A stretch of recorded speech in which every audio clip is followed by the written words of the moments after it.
Hello student, welcome to we make topper. और आज की इस वीडियो में हम व्याकरण के कुछ प्रश्न देखने वाले हैं जो हर विद्यार्थी के लिए बहुत ही ज़रूरी है। ठीक है, तो चलिए हम आज की क्लास शुरू करते हैं। ठीक है, देखिए इसमें पहला क्वेश्चन है कि कौन सी लिपि दाईं से बाईं ओर लिखी जाती है। ठीक है, कह रहा है कौन सी लिपि दाईं से बाईं ओर लिखी जाती है।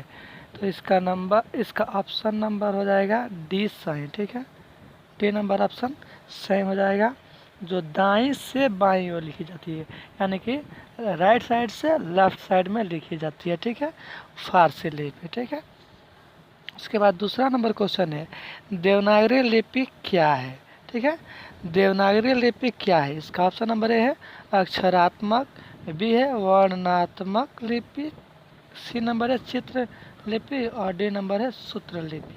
ठीक है, तो इसमें कह रहा है देवनागरी लिपि क्या है। तो देवनागरी लिपि को हम लोग अक्षर वाइज लिखते हैं, यानी कि अक्षर जैसे कि अभी जो हम लोग पढ़ रहे हैं ये देवनागरी लिपि है, तो ये अक्षर जैसा लिखा गया है ना, इसलिए इसका ऑप्शन नंबर ए सही हो जाएगा। ठीक है, इसका ऑप्शन नंबर ए सही होगा। उसके बाद कह रहा है रोमन लिपि क्या है। ठीक है, रोमन लिपि क्या है। तो ऑप्शन नंबर ए सूत्र लिपि, बी है चित्रलिपि, डी है सी है वर्णनात्मक लिपि और डी है अक्षरात्मक लिपि। तो इसमें हो जाएगा सी नंबर ऑप्शन है वर्णनात्मक लिपि, यानी कि रोमन लिपि को हम वर्णनात्मक लिपि के रूप में लिखते हैं। ठीक है, उसके बाद ऑप्शन क्वेश्चन नंबर 4 है कि भारत की प्राचीन लिपि कौन सी है। ठीक है, तो भारत की प्राचीन लिपि आपको हो जाएगा ब्राह्मी लिपि। ठीक है, उसके बाद हिंदी की लिपि क्या है। इसके क्वेश्चन का मतलब है कि हम लोग जो हिंदी भाषा लिखते हैं वो किस लिपि में लिखते हैं। ठीक है, तो इसका ऑप्शन नंबर बी हो जाएगा, यानी देवनागरी लिपि। ठीक है, उसके बाद है संस्कृत, मराठी और नेपाली भाषा की लिपि क्या है। ठीक है, तो जो हम लोग संस्कृत लिखते हैं या मराठी लिखते हैं और जो नेपाली लिखते हैं उसको किस लिपि में लिखते हैं, तो इसका ऑप्शन नंबर हो जाएगा डी देवनागरी लिपि। ठीक है, उसके बाद कह रहा है देवनागरी लिपि का विकास किस लिपि से हुआ है। ठीक है, इसके क्वेश्चन का अर्थ है कि देवनागरी लिपि का आविष्कार किस लिपि से हुआ है। ठीक है, तो इसका ऑप्शन नंबर हो जाएगा ब्राह्मी लिपि। ठीक है, ब्राह्मी लिपि। तो देखिए उसके आगे वाला क्वेश्चन देखते हैं कि आगे वाला क्वेश्चन क्या है। ठीक है, तो आगे वाला क्वेश्चन कह रहा है निम्नलिखित में अघोष वर्ण कौन सा है। ठीक है, अब हम लोग वर्ण पढ़ने वाले हैं कि निम्नलिखित में अघोष वर्ण कौन सा है।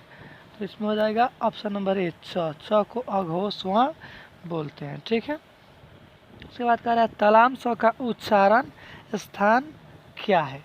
तो आप अपने मन से बोल के देखिए तालाबे स, तालाब स। ठीक है, तालु में आ रहा है, यानी कि इसका ऑप्शन नंबर बी सही हो जाएगा। ठीक है, उसके बाद कह रहा है ई का उच्चारण स्थान क्या है। ठीक है,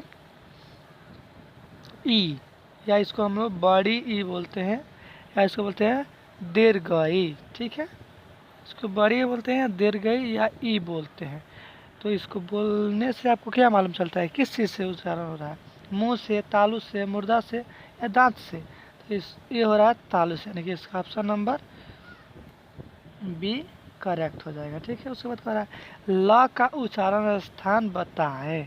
ठीक है, ल का उच्चारण स्थान, तो आप ल को बोल के देखिए ल। ठीक है, इसमें आ रहा है कौन सा दंत, यानी कि ए नंबर ऑप्शन सही हो जाएगा। उसके बाद कह रहा है हिंदी में हर्ष स्वर कितने हैं। ठीक है, हिंदी में हर्ष स्वर कितने हैं, 3, 4, 2 या 13। तो इसमें हिंदी में हर्ष वर्ण 4 है। ठीक है, इसलिए ऑप्शन नंबर बी सही हो जाएगा। अब कह रहा है कि अ का उच्चारण स्थान है। ठीक है, अ अ अ किसी से बोल रहा है, कंठ से बोल रहे हैं ना। ठीक है, इसलिए इसका ऑप्शन नंबर डी सही हो जाएगा। ठीक है, उसके बाद कह रहा है र तथा री का उच्चारण स्थान है, र तथा री। ठीक है, तो बोलने से किसी से हो रहा है, मुर्दा से बोल रहे हैं, यानी मुंह से र र री री हरा है ना, यानी कि ऑप्शन नंबर ए हो जाएगा मुर्दा। ठीक है, ऑप्शन नंबर ए। उसके बाद कह रहा है अब डी नंबर क्वेश्चन, निम्नलिखित में घोष वर्ण कौन सा है? ठीक है, तो घोष वर्ण, निम्नलिखित में घोष वर्ण कौन सा है?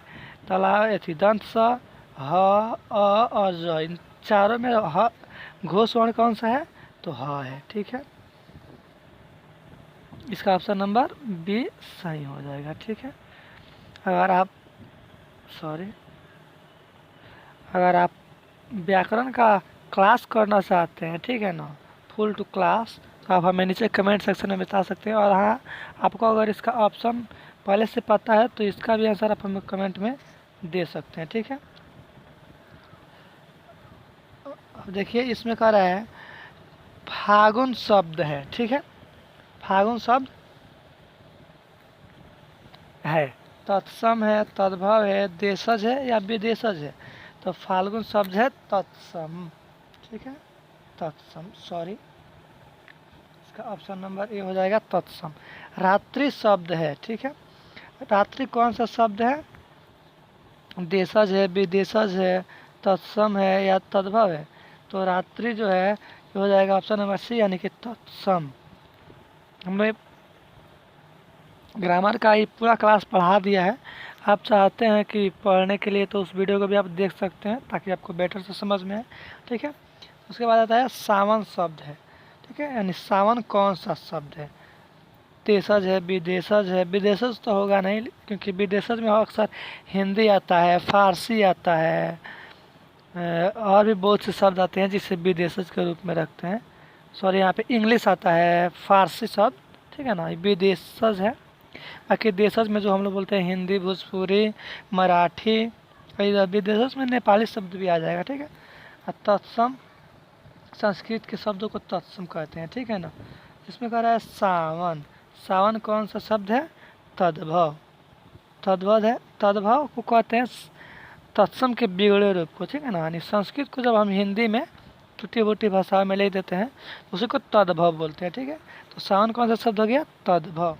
उसके बाद कह रहा है आंसू शब्द है, यानी कि आंसू कौन सा शब्द है?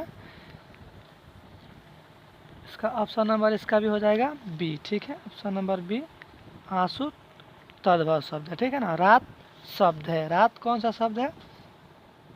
रात कौन सा शब्द है? रात भी है तद्भव शब्द। ठीक है, उसके बाद आता है शंख शब्द है, शंख शब्द, शंख कौन सा शब्द है आपको बताना है। ठीक है ना, सी। इसका आंसर आप कमेंट बॉक्स में दीजिए कि क्या होगा, शंख कौन सा शब्द है? चलिए मैं बता देता हूँ, इसका ऑप्शन नंबर हो जाएगा सी, यानी तत्सम। ठीक है, ऑप्शन नंबर सी हो जाएगा तत्सम। उसके बाद आता है होली शब्द है, होली कौन सा शब्द है? तो होली भी तत्सम शब्द है, तो सॉरी तद्भव शब्द है। ठीक है, इसका ऑप्शन नंबर बी हो जाएगा तद्भव। चैत शब्द है, चैत कौन सा शब्द है? तो चैत भी हो जाएगा तद्भव। ठीक है, चैत भी तद्भव, यानी कि ऑप्शन नंबर बी। चक्रवाक, चक्रवाक शब्द है, यानी कि चक्रवाक कौन सा शब्द है? चक्रवाक, यानी कि हो जाएगा ऑप्शन नंबर सी, तद्भव। ठीक है।